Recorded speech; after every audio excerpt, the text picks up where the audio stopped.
right before the new Avatar movie, Fire and Ash, comes out. These are some things that I just pointed out and I think you should consider as well. So the beginning starts out, you meet the new family, the whole group comes together, and it really starts when they fly into this new world, this new town over at the Metkayina tribe. And they're just coming in and they're just trying to no war, just kind of have peace and relax. As we see here, Jake really didn't have the best of this world. He tried his best, flying and everything, but it just wasn't his thing. Then as we see here, Loak had a much better job here with the Way of Water and actually found Payakan after actually getting bullied and becoming an outcast, which is something that Jake also had to go through. Much like Jake, he also fell in love with the chief's daughter, and leading up to that, he ended up getting closer with the tribe, just like Jake and Neytiri. Also, we learn about Kiri and how she's connected with, Eywa and that whole thing, so she's kind of powerful and an important character there.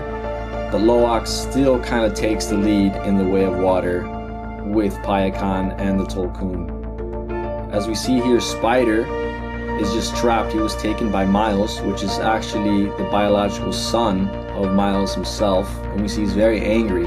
But if we look at this scene here, which is very important, we see how Miles is trying to get Nikran and kind of follow Jake's footprints, and everyone's kind of sad, because they thought he died. And once he comes back and flies, we can notice that Spider is actually a bit happy there. So we need to consider that. Even though at the end of the movie, he helps with the death of Neteyam and saves the family and goes on their side, he still smiled when he was up there. So that's just something to take consideration. Next, we don't know if he's going to join his father and the dark side. We also learn that Varang is angry because Eywa abandoned her and hates everything to do with Eywa. On the flip side, we learn that Kiri is very much connected. It might even be the daughter or human form of Eywa. She might be the only one to either convince her or make Varang back on the good side. That's something to consider while we watch the next movie. But she's still angry and in flames and very much with Miles. Now we meet a new tribe, which is the Wind Traders. And they're super cool looking pirates, kind of like Avatar. They're like air nomads, but instead of Appa, they have giant inflatable jellyfish, which is kind of like a blimp. And they just kind of travel around there being air nomads.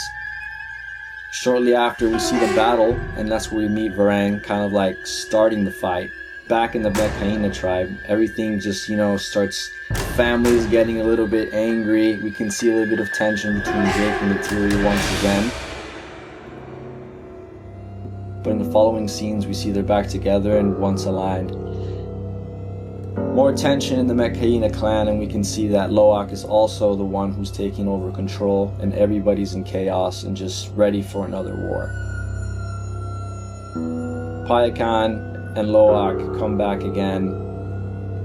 The Ash tribe's getting angry, and we can see the new council of the Tolkun, which shows that they might be ready to fight. As we see this next scene, everybody comes together, and a big thing that happened here is we see Jake back with the Great Leonopteryx. Turuk Makto comes back once again, which is great. Really awesome, refreshing, kind of what a great surprise. Would have liked to see this in the movies, but they gave it to us early.